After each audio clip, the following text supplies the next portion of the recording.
Salut à toi, spectateur récurrent, ou inédit. Ça faisait quelques temps, aujourd'hui on va analyser un extrait d'une de mes créations. Si tu es un spectateur régulier, tu connais déjà ce format et l'œuvre en question. Si tu es un nouveau spectateur, peut-être que cette vidéo te donnera envie de t'abonner et d'aller regarder les épisodes précédents. En route!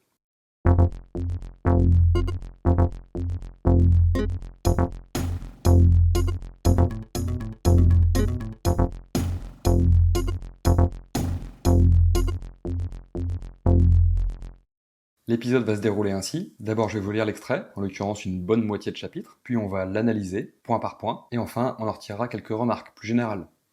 Zou! Le livre sur lequel on va se pencher est Le Geste de Roland, un livre que j'écris à 4 mains, avec Pierre Lenechet. On a déjà découvert sur cette chaîne les chapitres 2 et 6 de cette œuvre. Aujourd'hui, on s'intéresse au chapitre 14, intitulé Remplissage. En l'occurrence, est une mini-pièce de théâtre, à l'intérieur même du livre. On va se concentrer sur les 3 premiers actes de cette mini-pièce qui en comporte 5 en tout. Juste un mot, ou un rappel, avant de commencer. Le Geste de Roland est une œuvre humoristique qui se déroule au Moyen-Âge, du moins dans une sorte de Moyen-Âge. Allez, c'est parti, bonne lecture, bonne écoute, bonne anniversaire. Biffez la mention inutile. Chapitre 14. Remplissage. Acte 1. À l'entrée de la salle de bal du château Melon. Inconnu lambda. Excusez-moi, c'est où les cabinets d'aisance, s'il vous plaît? Duchesse musicale. Bonjour, mon cher. Tout se passe comme vous le souhaitez? Inconnu lambda. Merveilleusement bien, madame. Juste cette envie pressante. Duchesse musicale. Fantastique. Les têtes couronnées ne devraient plus tarder à arriver maintenant. Vous savez, c'est beaucoup de travail d'organiser un tel événement, mais ça en vaut vraiment la peine. Inconnu. Super. Et les toilettes?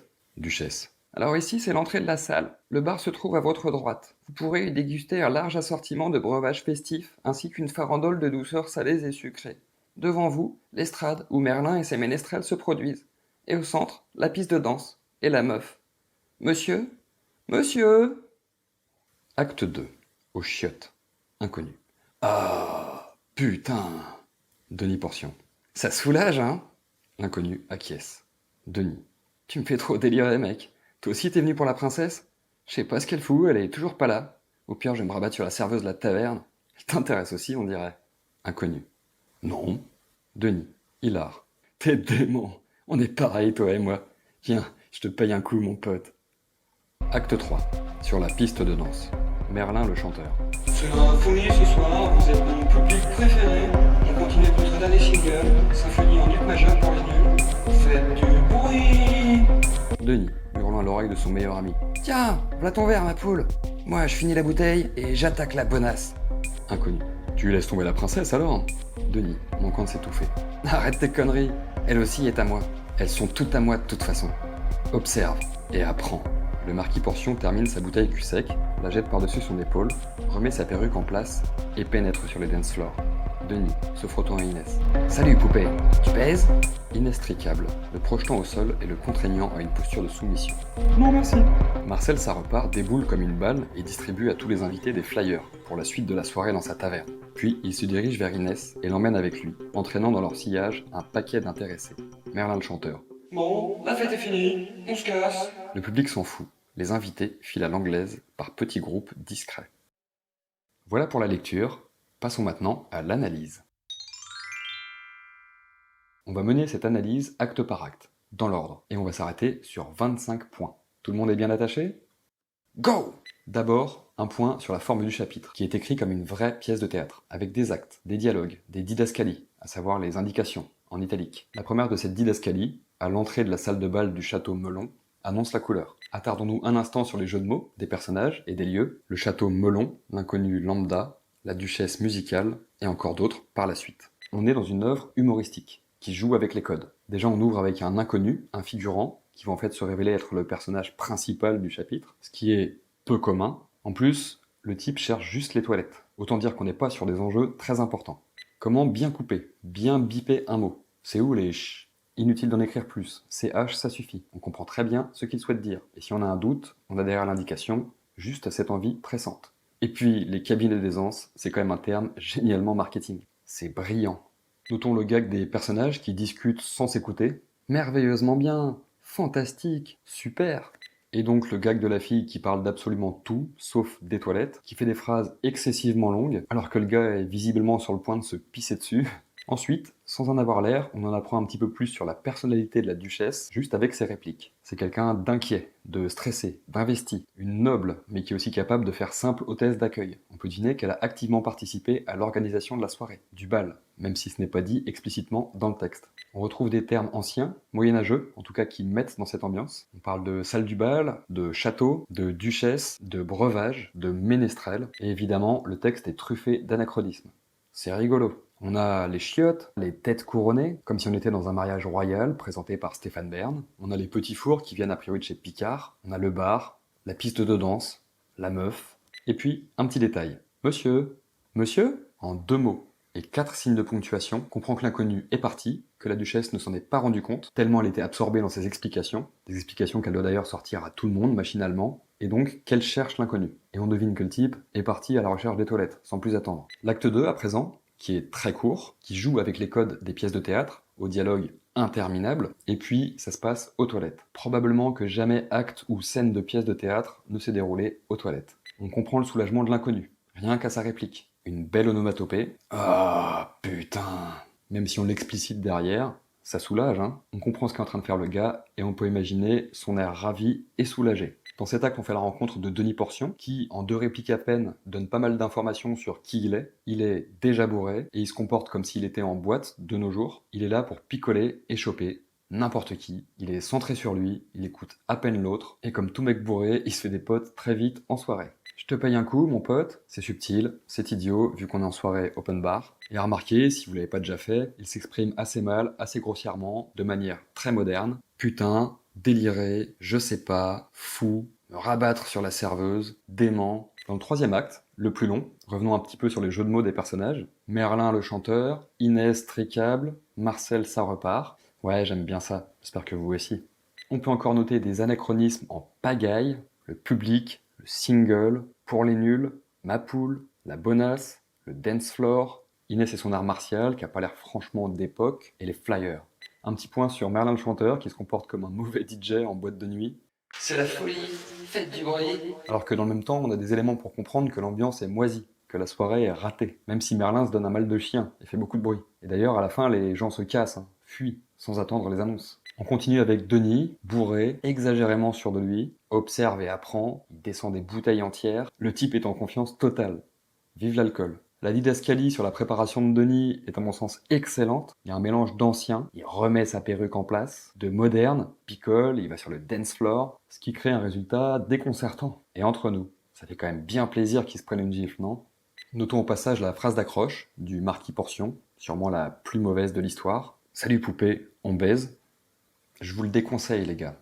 Et puis il y a le passage frénétique de Marcel Sarpart, qui donne des indices sur sa personnalité. C'est un type plein d'énergie, efficace, qui n'hésite pas à distribuer ses flyers dans une soirée concurrente, sans vergogne. On peut même se demander à quel point le fait que sa serveuse soit présente à cette soirée est fait exprès, pour ramener du monde à sa taverne derrière. Et d'ailleurs, est-ce que c'est bien une taverne? Est-ce que c'est pas autre chose, comme une maison close? Et vous l'avez grillé celui-ci? Il y a une fille à la soirée, a priori une seule. Allez savoir pourquoi la duchesse, peut-être du fait de son âge, ne compte pas. Et donc, dès que la seule fille de la soirée se barre, la musique s'arrête et les gens, a priori que des hommes, se cassent aussi. Allez, un tout dernier pour la route, filé à l'anglaise, il est possible que l'Angleterre n'existait pas en ces temps. Voilà, on a bien disséqué tout ça, on va juste se faire quelques remarques plus générales avant de se quitter. Ce chapitre était un bon exemple de comment un écrivain peut s'amuser à jouer avec les codes, en l'occurrence ceux d'une pièce de théâtre. Mine de rien, on a affaire à une vraie pièce de théâtre, dans la forme. Certes, très décalée, absurde, humoristique, mais tout de même qui respecte un certain nombre de règles. Les personnages, les dialogues, les didascalies, le changement de décor à chaque acte, et puis, avouez que c'est amusant de placer une petite pièce de théâtre à l'intérieur même d'un roman. Les enjeux sur ce chapitre étaient donc nombreux. Créer une mini-pièce, donc, mais en conservant l'ambiance, l'esprit du reste du livre, en reprenant les personnages, en y insérant des éléments d'intrigue, de l'histoire qui avance. Dans ce contexte de mélange des genres, je vous promets que ce chapitre a été compliqué à écrire. Et encore, vous n'avez pas vu les actes 4 et 5. Il a demandé beaucoup de temps, de réflexion, d'essai, de mise au point et de retouche. Entre l'idée de base, « Oh, ça serait drôle de faire un chapitre sous forme de pièce de théâtre » et le résultat final, il a fallu du boulot. Croyez-moi. Et si cela ne se sent pas quand on le lit, c'est que c'est gagné, c'est que le résultat est satisfaisant. Cet extrait est aussi un sacré mélange de styles. C'est une œuvre historique qui se passe au Moyen-Âge. Ok, mais c'est aussi très anachronique, très moderne. S'agit-il du récit d'un bal Dans un château, au Moyen-Âge, s'agit-il d'une soirée en boîte de nuit, moderne, avec des personnages peu reluisants? S'agit-il de suivre la soirée d'un homme, dans un tel contexte, qui picole, veut choper, fait des conneries, se fait des amis, se prend des râteaux? Il y a en effet tous les éléments d'une soirée en boîte de nuit moderne. Il y a le dance floor, la fille qui danse seule, sûrement très bien d'ailleurs, et que tout le monde ou tous les hommes regardent. On a aussi le DJ, l'aspect drague, les scènes dans les toilettes, et même les flyers distribués pour d'autres lieux, pour l'after. Certains éléments, pas encore dévoilés, se trouvent d'ailleurs dans les actes 4 et 5. Évidemment, car la soirée n'est pas tout à fait finie. Allez, encore 2 petites remarques. La première, on peut constater que beaucoup de choses ne sont que peu explicitées dans cet extrait, et sont à deviner. Cela vient notamment du format, pièce de théâtre, qui permet de faire passer moins d'informations, ou différemment que dans le reste du livre, écrit de manière plus classique. Mais c'est aussi fait exprès, pour faire travailler le cerveau du lecteur. On peut lire ce chapitre sans trop réfléchir, mais on peut aussi essayer de deviner plein d'éléments, qui sont peu explicités. On peut par exemple deviner que l'inconnu lambda est sur le point de se pisser dessus. On peut deviner qu'il peut enfin le faire, avec ce « Ah, putain ». On peut deviner que Denis est déjà bourré, même si on ne le voit pas boire avant l'acte 3. On peut aussi deviner qu'il y a une seule femme dans cette soirée, et que c'est parce que cette femme s'en va que soudain, la musique s'arrête, et les gens partent. On peut deviner qu'il n'y avait donc que des hommes à cette soirée, ou presque. On peut donc deviner que cette soirée, grand bal a priori organisé par la duchesse, est en fait une sorte de fiasco, etc., etc. Et au passage, on peut aussi s'amuser à essayer de deviner qui est cet inconnu lambda, que fait-il ici, quelles sont ses motivations. Et enfin, pour finir, vous avez remarqué? Vous avez tout vu? Tout compris? Le chapitre s'intitule « Remplissage ». Mais de quoi parle-t-on? Eh bien, on parle de 3 choses différentes. Évidemment, sans les actes 4 et 5, vous n'avez pas tous les éléments, mais vous en avez tout de même suffisamment avec les 3 premiers pour pouvoir deviner. Comme je suis sympa, je vous les donne. La première, assez évidente, concerne le marquis Denis Porcian, qui a décidé de se remplir, littéralement, d'alcool. La deuxième, on ne peut que la deviner à ce niveau, surtout que l'acte 1 est un petit peu trompeur. Les auteurs ont décidé de remplir le chapitre de contenu de moins en moins intéressant, à mesure qu'on progresse. Les actes sont de plus en plus longs, les dialogues de plus en plus courts et sonnent de plus en plus creux, ce qui correspond au passage souvent au rythme d'une soirée moderne, trop longue, où les gens s'ennuient, où certains sont de plus en plus saoulés, et où les minutes, parfois, deviennent des heures. Un sentiment de remplissage, donc, quelque part. La troisième, enfin, peut-être vous l'avez remarqué, concerne les didascalies. L'acte 1 en comporte une seule, introductive. L'acte 2 en comporte 3. L'acte 3, mine de rien, en est constitué à environ 50%. Et évidemment, le phénomène va encore s'accentuer dans les 2 derniers actes, au point que l'acte 5 sera constitué uniquement de didascalies, à part une petite réplique. Donc, remplissage progressif de didascalies. Ou comment casser les codes à fond. On écrit un livre? Ok, on va y insérer une pièce de théâtre. On insère une pièce de théâtre? Ok, on la détourne en la transformant progressivement en une suite de didascalies qui, au final, n'a plus rien à voir avec une pièce de théâtre, mais constitue, dirons-nous, un texte classique. Et oui, que voulez-vous? Les 2 auteurs de cette œuvre sont des coquins.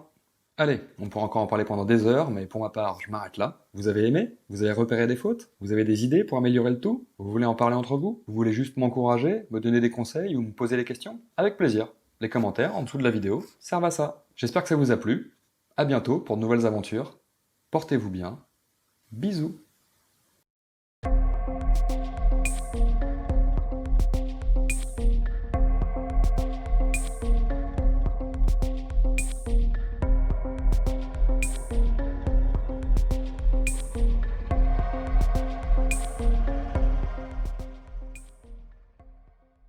Une belle